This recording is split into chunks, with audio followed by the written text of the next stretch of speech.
everybody and welcome to my YouTube channel. For those of you that don't know, I'm Caitlin, otherwise known as a compatibility coach, and I help people get better relationships.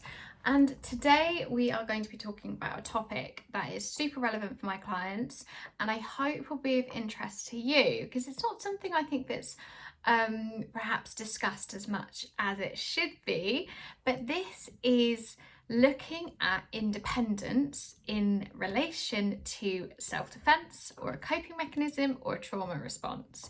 So what I mean by this is, especially the clients I work with and a lot of the women I work with are super successful, very self-sufficient, can take care of themselves, have great relationships with friends and family and things like that, but they kind of market themselves and will openly describe themselves as being super independent and not needing anyone.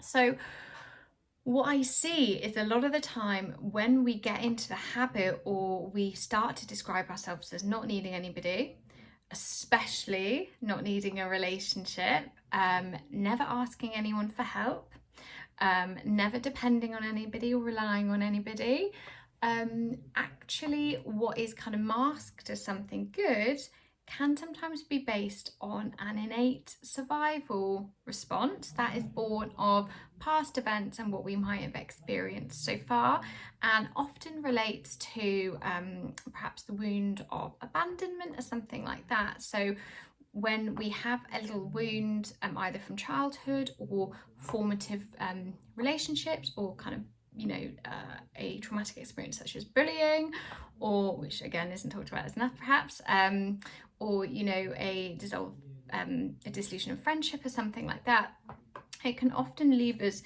with a little bit of a scar, which then forms a response where we can go into anxiety and chasing, and that kind of anxious attachment response where we'll act out, we'll protest in order to try and bring that attachment figure closer so we're no longer abandoned.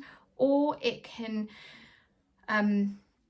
look like complete avoidance, not being able to get kind of close, avoiding intimacy, vulnerability,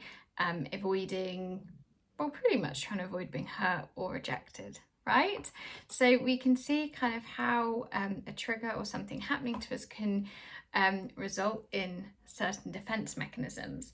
And what I want to talk about today is allowing you guys to create a little bit more awareness around it, so you can look at the language you're using, your expectations of a relationship, and how you're showing up, and whether you do describe yourself as completely independent and completely self-sufficient. So now, whereas I fully believe an independent self, or an independent sense of self should be strived for, I think when it tips over into thinking that to have needs or to need something from somebody isn't good, or to be able to rely on people isn't great, or to be able to trust the people around you or romantic figures to meet your needs, that's when it becomes a problem. And I did this myself. The kind of environment I grew up in, school I went to, the people I surrounded myself with, being independent was seen as a badge of honour. That's what you were aiming for, to be independently, to be financially independent even, to be, well, and for me, it became emotional independence, physical independence, everything you could relate to. And so that was my kind of social setting in the context. But actually I made a promise to myself when I was kind of late teenager, early adult, where I said, I am not going to go through that. I'm not going to rely on anybody emotionally, so that can't happen to me. That can't hurt me like that. And actually what I did was spend years saying, I don't need anybody. I'm completely independent. I'm never going to rely on anybody, especially men, for anything. And actually what happened was I just attracted people who couldn't give me anything, who were either emotionally unavailable, who didn't want to commit, didn't want to be in a relationship, or where there was that anxious avoidant dance where I was going back and forward and trying to chase somebody to give me the love that I thought I wanted, but was also rejecting. Humans are complicated, aren't they? And I think, when we do have this defense mechanism, first of all, there's nothing wrong with it. You know, it's just how we've been able to cope. It's just the kind of response is perhaps hardwired into our nervous system due to past events, and that is also okay. So part of this process, I think, is actually do a little bit of an inventory about how you're speaking about love and relationships. You know, are you using language such as I don't need anybody, or I don't need a relationship to be happy? Which, yeah, you shouldn't need a relationship to be happy, but you should be able to choose a relationship if you want one. You know, look at how comfortable you are with opening up to somebody and being vulnerable. Look at how comfortable you are with asking somebody for help, and whether that provokes a response of calmness and and acceptance. So yeah, I'm happy to ask people, or whether it makes you really uncomfortable. Because a lot of the time, the starting point for clients is starting really, really small, with being able to be vulnerable with friends and family in a safe environment or people they trust, and then slowly but surely starting to ask for help in places where it might feel slightly more uncomfortable, either with friends or at work, or once a client asked a neighbour to get her a pint of milk as they're on their way to the shops. Things like that we wouldn't necessarily do. But a huge part of the journey is allowing yourself to be slightly more vulnerable when it feels safe. It's allowing yourself to fall in love. It's allowing yourself to bring those barriers down and those walls down.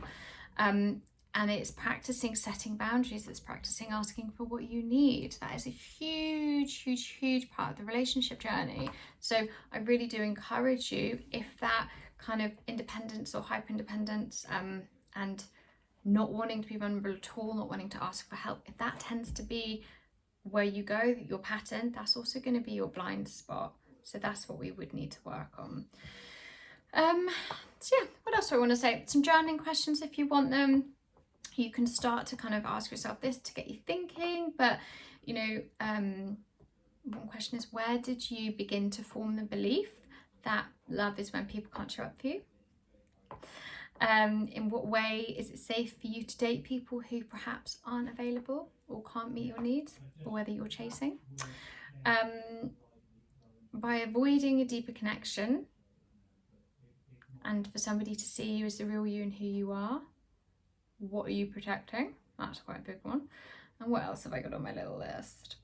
What is one risk that you are willing to take that feels slightly out of your comfort zone but doesn't fill you with panic, in order to feel more vulnerable or to make those steps? So that's it from me.